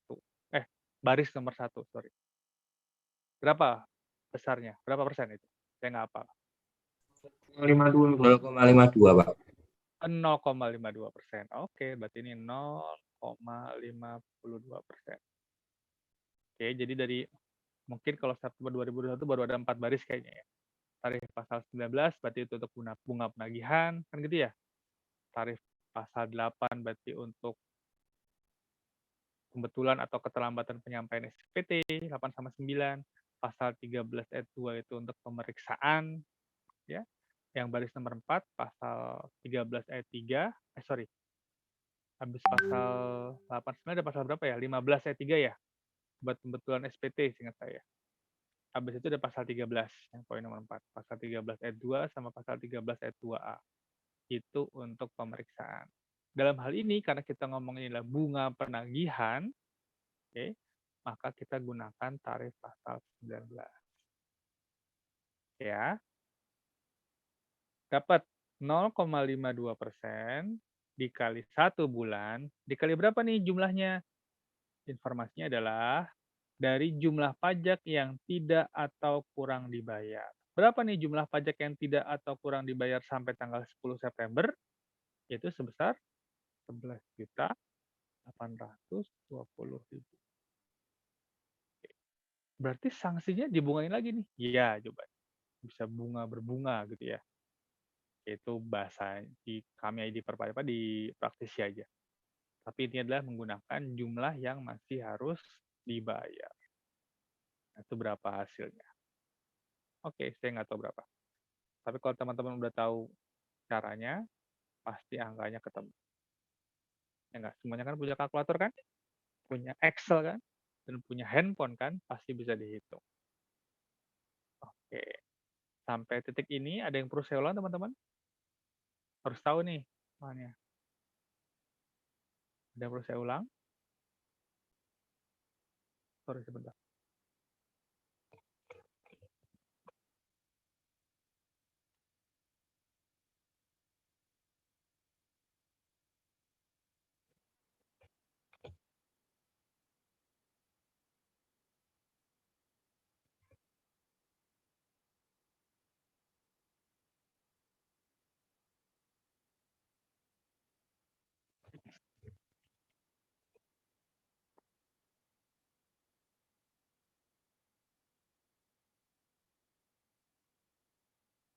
Oke?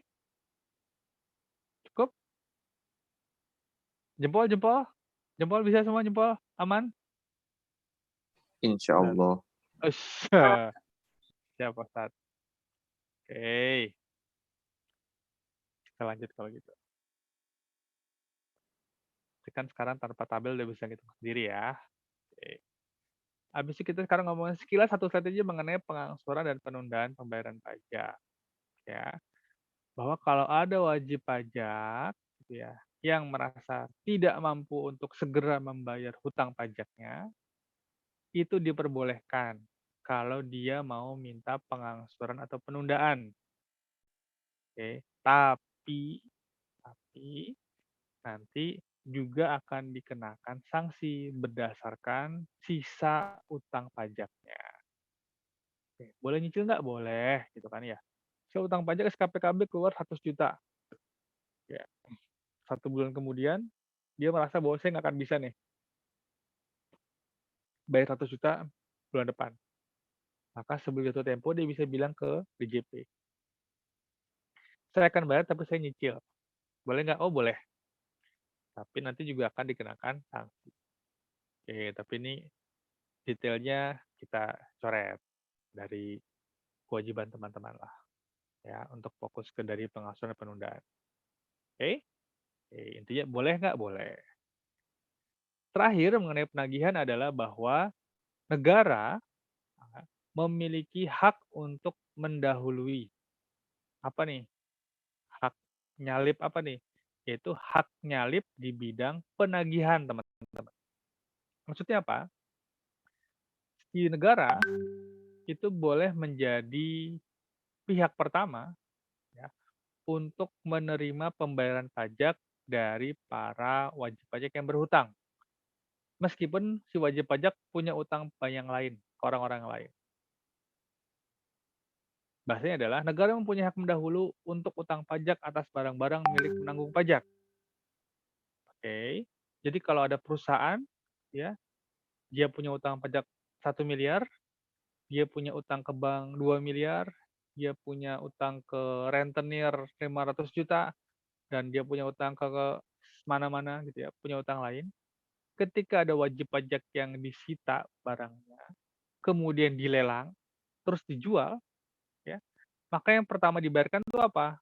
Dari semua utang-utang tersebut adalah utang pajak dua. Itu yang disebut dengan hak mendahului. Oke, ilustrasinya seperti itu. Oke, kecuali ada BB yang terkait dengan proses sita, proses lelang, oke, dan BB yang sifatnya harus segera dibayar supaya bisa dijual barang-barangnya. Oke. Nah, tapi hak mendahului ini jadi hilang setelah 5 tahun sejak tanggal terbit dasar penagihan pajak. Oke, makanya kalau sudah ada dasar penagihan pajak yang jatuh tempo, buru-buru deh tuh dibuatin apa? Surat teguran, surat paksa, sita, lelang, supaya masih punya hak mendahului. Oke? Oke, habis kita penagihan. Ada yang udah boleh mengenai penagihan? Nggak ada? Oke, nggak ada. Kalau itu kita tutup. Lanjut dikit ya, supaya di pertemuan 14 kita lebih santai. Atur aja deh, Pak. Ya, ya lah.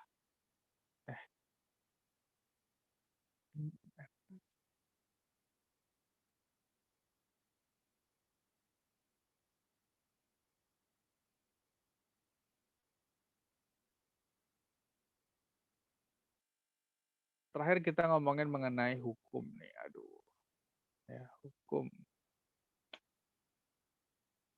Saya dulu hukum dapat D teman-teman ketika kuliah di STAN. Ya, susah banget ini hukum ya. Hafalan semua isinya. Aduh, saya nggak bisa hafalan lagi kan. Jauh tuh. Ya, padahal pajak itu katanya kalau di luar negeri itu kalau teman-teman ngambil sekolah pajak di tingkat master gitu ya, sekolah pajak apa? Belajar pajak itu bukan di School of Accounting, bukan belajar di School of Economic, bukan, tapi belajar di School of Law, di sekolah hukum, di fakultas hukum biasanya ngomongin pajak itu. Ya, kenapa? Karena sangat dekat dengan hukum, interpretasi undang-undang, gitu ya, penyelesaian sengketa. Makanya biasanya kalau udah di level yang lebih advance itu pajak bukan lagi ada di sekitaran akuntansi atau ekonomi sebenarnya. Oke. Pelik lah ngomongin pajak gitu ya. Oke. Sekarang kita ngomongin beberapa hal yang kita bilang dengan namanya upaya hukum. Ada hal-hal yang dimiliki oleh wajib pajak, ada beberapa hak yang dimiliki wajib pajak terkait dengan upaya hukum. Ada pembetulan ketetapan, ya artinya SKPKB dibenerin, SKPN dibenerin, tapi pembetulan. Wajib pajak juga boleh melakukan permohonan atas pengurangan sanksi.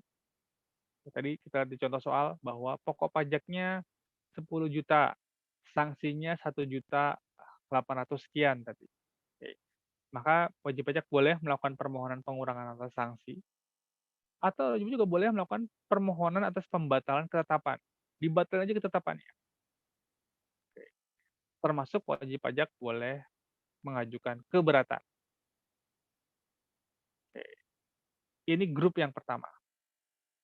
Grup yang kedua yaitu ada yang namanya gugatan dan banding. Yang ketiga, grup ketiga namanya PK, upaya hukum luar biasa nih, peninjauan kembali. Kenapa dibagi jadi 3 grup? Karena ketiga-tiganya ini berbeda dalam hal diajukan kemana. Yang grup pertama itu diajukannya ke DJP, ke Direktur Jenderal Pajak. Grup yang kedua itu diajukannya ke Pengadilan Pajak. Sedangkan grup ketiga itu diajukannya ke Mahkamah Agung. Oke. Jadi kenapa dikelompokkan? Karena beda-beda nih. Ya, pengajuannya berbeda. Nah, yang bisa kita hubungkan di sini bahwa ya, keberatan atau banding itu hanya bisa diajukan kalau sudah ada SK keberatan. Terus wajib pajak masih nggak setuju sama keberatan. Bisa mengajukan banding. Nanti kalau bandingnya masih belum puas, bisa minta ditinjau kembali di Mahkamah Agung. Oke, ini obrolan mengenai hierarki kalau ada sengketa wajib pajak. Sorry, sengketa antara wajib pajak dengan fiskus maksud saya. Oke. Aduh, bahasa undang-undang lagi. Ini sebenarnya menyimpulkan apa yang tadi kita bahas mengenai pembetulan ketetapan. Sini bilang bahwa wajib pajak bisa melakukan permohonan atau karena jabatan. Apa tuh karena jabatan? Karena kewenangannya si Direktur Jenderal Pajak. Ya, karena kewenangan dia bisa membetulkan ketetapan yang salah. Salah apa tuh yang dibetulin yang dimaksud dengan pembetulan ketetapan atau keputusan ini? Yang dibenerin itu bisa berupa kesalahan tulis. Apa tuh kesalahan tulis? Salah nulis nama, salah NPWP. Oke. Bikin pemeriksaannya bulan Desember tapi tertulis di SKPKB-nya bulan November dan seterusnya. Nggak material, tapi karena ini dicetak dalam produk hukum menjadi penting nih. Maka itu bisa dibenerin, direvisi. Nah, kalau bahasa KTT-nya direvisi. Oke. Bisa kesalahan tulis atau juga bisa salah hitung. Meskipun mungkin sudah jarang terjadi karena kita menggunakan sistem otomatisasi. Otomasi. Ya. Salah ngitung nih, ya 1 tambah 1 harusnya 2, nah jadi 3, kayak gitu ya. Terutama kalau ada koma-koma dan itu melibatkan penjumlahan dan pembulatan. Oke. Yang terakhir adalah kalau ada salah pakai pasal. Pas ngomongin bunga penagihan, yang dikalikan dengan tarif pasal 13 ayat 2. Salah deh itu. Karena salah, bisa dilakukan pembetulan oleh si DJP. Oke. Jadi ini masukkan pembetulan itu bukan kesalahan dalam prosedur, bukan kesalahan dalam hal salah menerapkan, salah mengenakan pemeriksaan, salah penggunaan objek pajak, penggunaan istilah objek pajak, ini hanya hal-hal yang sifatnya bukannya nggak penting ya, tapi lebih ke penyusunan SKPKB-nya. Oke, penyusunan ketetapannya. Oke, sip. Ini untuk pembetulan.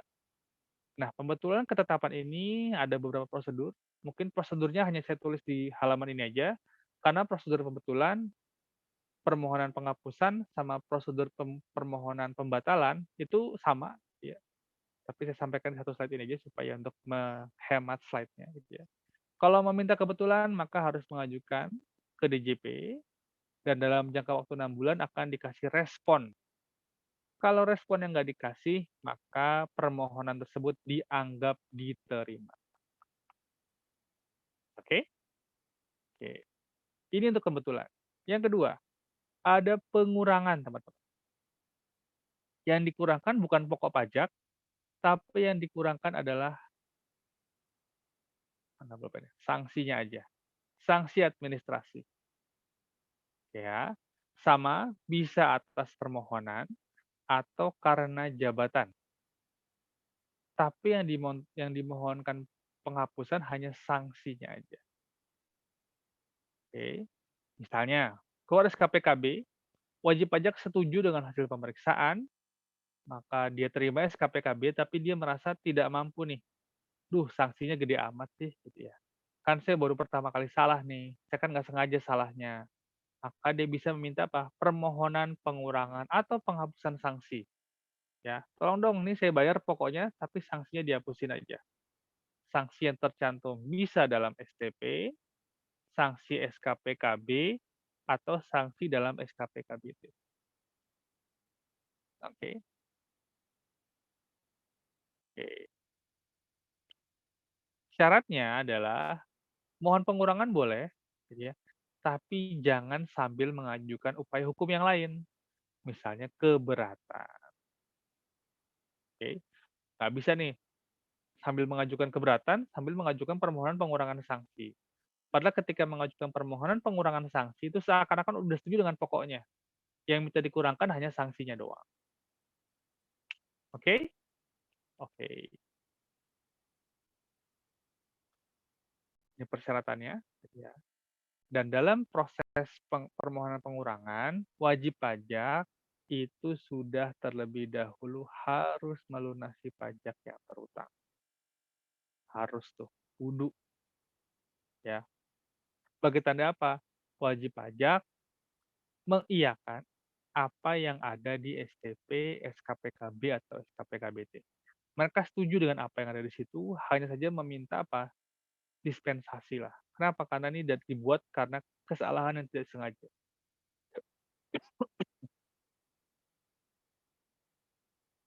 Oke. Yang terakhir adalah mengenai pembatalan ketetapan. Oke. Berbeda dengan pembetulan, itu karena ada kesalahan tulis, salah hitung, salah pengenaan pasal. Kalau sanksi itu permohonan atas sanksi, kalau ketetapan ini berarti SKPKB-nya itu dibatalin, dianggap salah. Oke. Termasuk juga STP. Kenapa contoh apa yang memungkinkan bahwa ketetapan dibatalkan? Ini sejalan dengan apa yang sudah kita obrolin di bahasan mengenai pemeriksaan. Ya, bahwa pemeriksaan atau penguji kepatuhan itu harus gitu kan ya. Harus dilakukan dengan penyampaian SPHP. Dan juga harus ada dan harus mengundang wajib pajak untuk hadir dalam PAHP. Kalau seingat saya dulu di slide yang pemeriksaan saya kasih tanda bintang tuh di sebelah SPHP dan PAHP. Oke, itu untuk menandakan bahwa kalau SPHP dan PAHP tidak dilakukan, maka hasil pemeriksaannya bisa dibatalkan. Batal demi hukum. Ini ada di apa? Prosedur pemeriksaan. Kalau SPHP dan PAHP tidak disampaikan, tidak dilakukan, maka batal. Pemeriksaannya batal. Meskipun temuannya 100 miliar gitu ya, kalau tidak menyampaikan SPHP atau PAHP maka batal. Bahkan misalnya PAHP digelar tapi SPHP nggak disampaikan, itu pun batal. Jadi kedua-duanya harus ada. Oke? Oke. Kayaknya udah dulu deh, ya. Kayaknya udah cukup banyak nih yang masuk nih. Teman kayaknya terbengong-bengong. Saya pengen saya sampai keberatan tadi, tapi karena udah 15 menit menuju jam 10, kayaknya udah dulu. Ada yang mau diobrolin teman-teman? Mengenai informasi tadi? Nggak ada? Oke, kalau nggak ada saya itu ya, numpang jepret dulu ya. 1, 2, 3. Oke, apa yang ada aja. Cek dulu.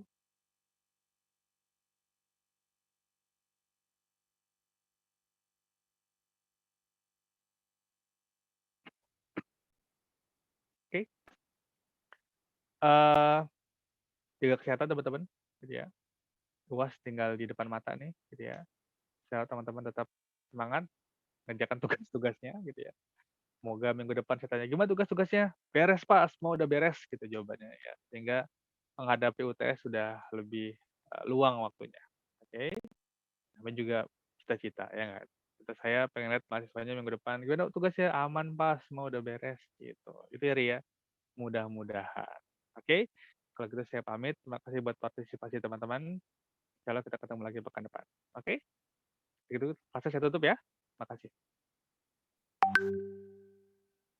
Terima kasih.